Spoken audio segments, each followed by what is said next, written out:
and Kaku of CP0.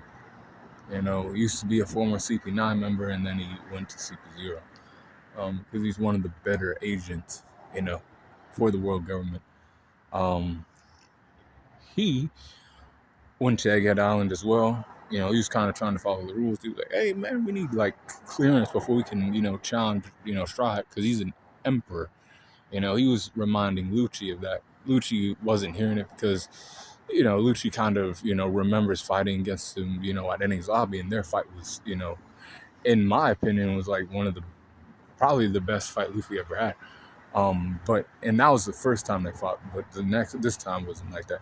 Then Zoro, you ended up, making Kaku look like a fool too, and he had an awakening too. He had um, he has the horse fruit model, giraffe. He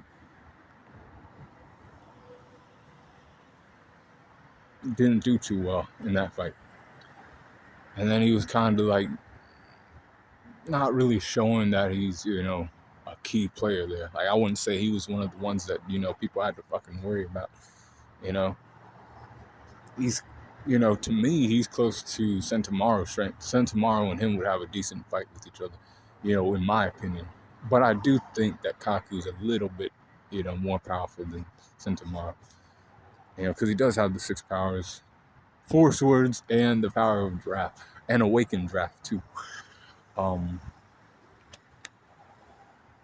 Yeah, that boy was, there on orders and shit, but, he was one of the, out of, the key people there, he wasn't, one of the more powerful ones.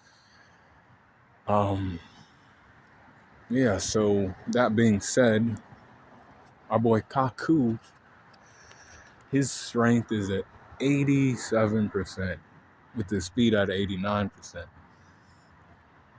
87 for his endurance, and an 87 for his durability. 86 for his intelligence, and an 89 for his experience. 86 for his close skills, and an 85 for his range skill. 85 for his recoup, and an 86 for his hacks. So overall power score for Kaku, 86.7. And that's how powerful he was on Egghead Island, in my opinion. Let me know in the comments how powerful you think he was. Your scorecard for him. And be cool for on the corner.